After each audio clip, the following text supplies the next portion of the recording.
नमस्कार दोस्तों, मैं तल्लुमचा अरुण भूमि समाचार के इस डिजिटल पेज में आप सबका मैं फिर से स्वागत करती हूँ। मैं इस वक्त मौजूद हूँ देमुक यानी कि तना अकिनतारा के रिज़ॉर्ट में। यहाँ पे जैसे कि फ़िश फार्मिंग का है, आप चारों तरफ देख सकते हैं।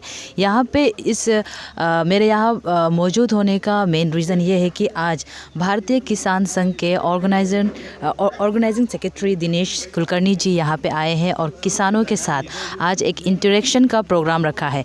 ये इंटरेक्शन का प्रोग्राम इसलिए रखा है ताकि एक ज़मीनी तौर पे जो यहाँ के किसान किस समस्या से जूझ रहे हैं उनके बारे में पूछा जाए और साथ ही यहाँ की जो हमारे जो अरुणाचल सरकार को अपना एक कुछ इम्पोर्टेंट जो पॉइंट्स है किसानों को लेके उन सब मुद्दों पे वे कुछ बात करेंगे।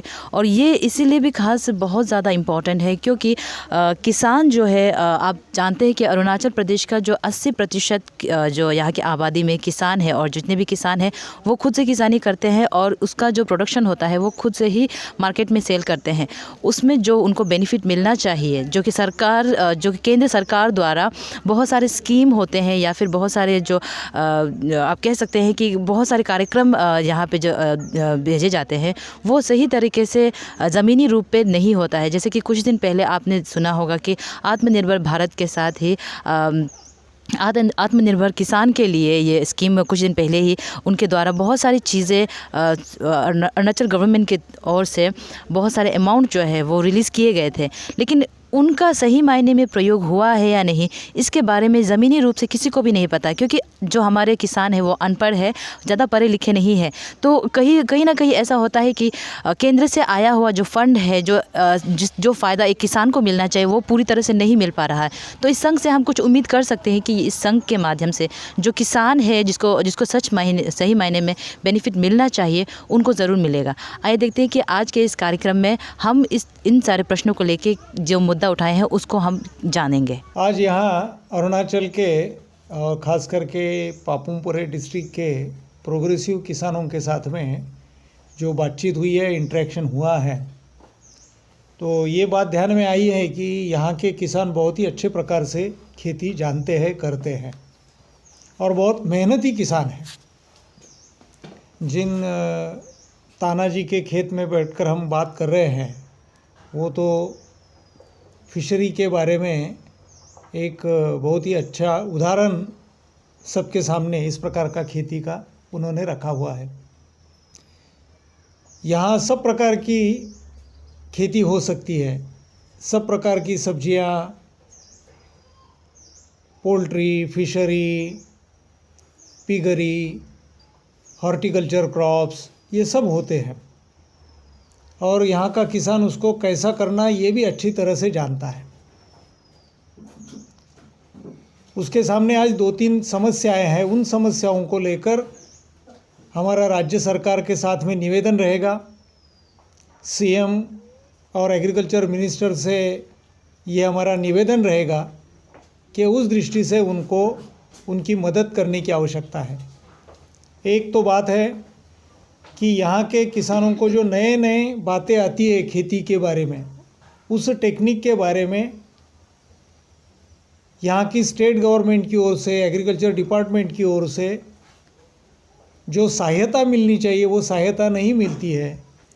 स्टेट गवर्नमेंट के और एग्रीकल्चर डिपार्टमेंट के लोगों का जो फ्रीक्वेंटली यहाँ आना होना चाहिए वो होने की कमी यहाँ का किसान महसूस करता है, जिसके कारण उसको नया स्कीम, नई टेक्निक्स इसकी जानकारी नहीं मिलती है। दूसरी बात है कि यहाँ का किसान, जैसे मैंने बताया, कि सब कुछ पैदा कर लेता है मगर उसकी मार्केटिंग की व्यवस्था ठीक नहीं है। तो उस प्रकार की मार्केटिंग की व्यवस्था ईटानगर जैसा इतना बड़ा कैपिटल सिटी जो नज़दीक है, तो वहाँ एक प्रॉपर मार्केटिंग इंफ्रास्ट्रक्चर सरकार को खड़ा करना चाहिए। एग्रीकल्चर प्रोड्यूसिंग कमेटी हो या फिर अर्बन के तरफ से एग्रीकल्चर मार्केटिंग के लिए कुछ व्यवस्था करने की बात हो, इन बातों को बहुत ही टॉप प्रायोरिटी पर लेकर सरकार को करने की आवश्यकता है। और उसी प्रकार से जो अन्य राज्यों से विथ केमिकल, विथ मेडिसिन्स, इस प्रकार का चिकन और बाकी सब बातें आ रही है, जिसके कारण राज्य के जनता के स्वास्थ्य के साथ में भी खिलवाड़ हो रही है। उसको भी रोककर और उस दृष्टि से आगे बढ़ने की बात करनी चाहिए। प्रदेश का 80% जो है वो मतलब अनएजुकेटेड है, पढ़ा लिखा नहीं है।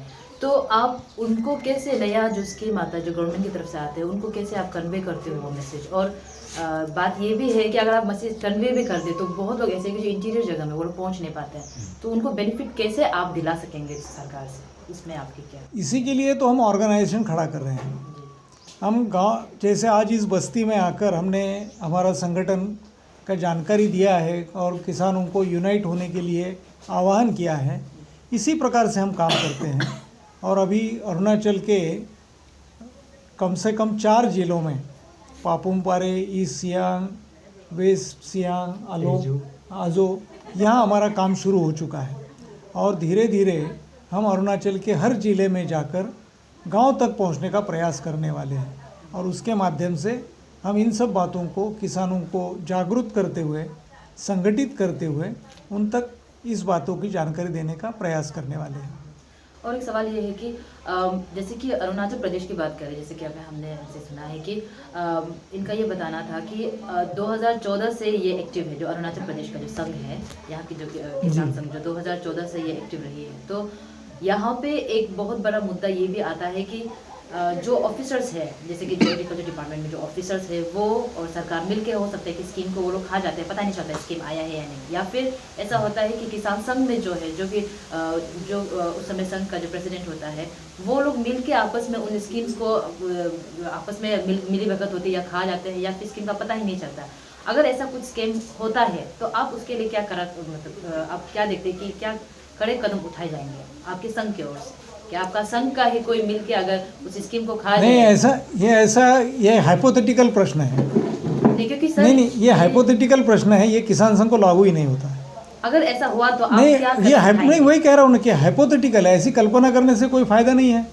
जो नहीं है, जहाँ किसान संघ को काम करना है तो वो सीधा किसानों के साथ में मिलकर काम करता है और ऐसी सरकार की जो योजना आती है उसको नीचे तक उतारने का काम करता है।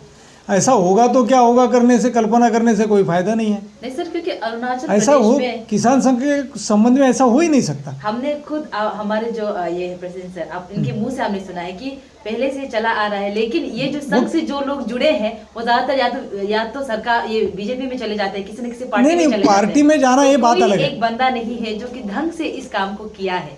मेरा सवाल ये है कि पर्टिकुलर अगर किसी को प्रेसिडेंट बनाया जाता है तो अगर लेकिन वो अपने काम से मुकर गया तो आपकी संघ क्या स्टेप उठाएगी उसके लिए? नहीं, जो किसान संघ के साथ में काम करेगा वो किसान संघ के साथ में काम करेगा। जो किसान संघ के साथ में काम नहीं करना चाहता है वो अपना रास्ता रहे, उसको क्या कर सकते हैं।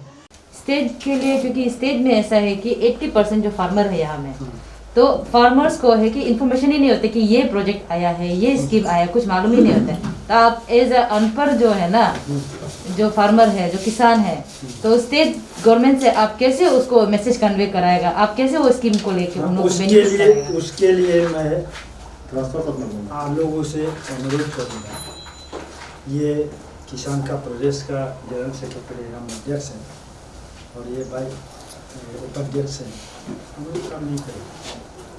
करना है आपको, जरूरी आपको है, जानकारी देना हम लोग का काम है। इसलिए यूपिया कहीं भी डिस्ट्रिक्ट में district president, secretary, organising secretary, treasurer ऐसा बन के आपका यूनियन को आगे बढ़ाएंगे।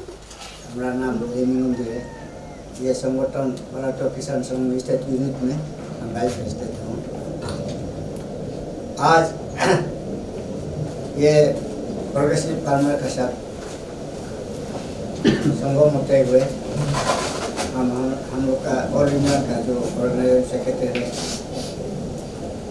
मराठा किसान संघ का, उनको विनय जी को सुबह ट्रेन में आके ही यहाँ आप लोग का साथ इतना अच्छा फार्मर के लिए सूचना दिया है, उसके लिए उनको बहुत आप लोग का शॉप का तरफ से, हम लोग का संगठन फार्मर प्रोड्यूसर का तरफ से बहुत थैंक देता हूँ।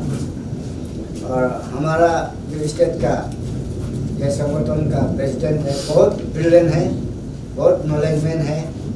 हम लोग का श्रीमान तामुची पासघाट का है, वो स्टेट के लिए बहुत सेक्रीफाइस कर रहा है फार्मर लोग के लिए। उनको भी हम ये मीडियम से बहुत धन्यवाद देता हूँ।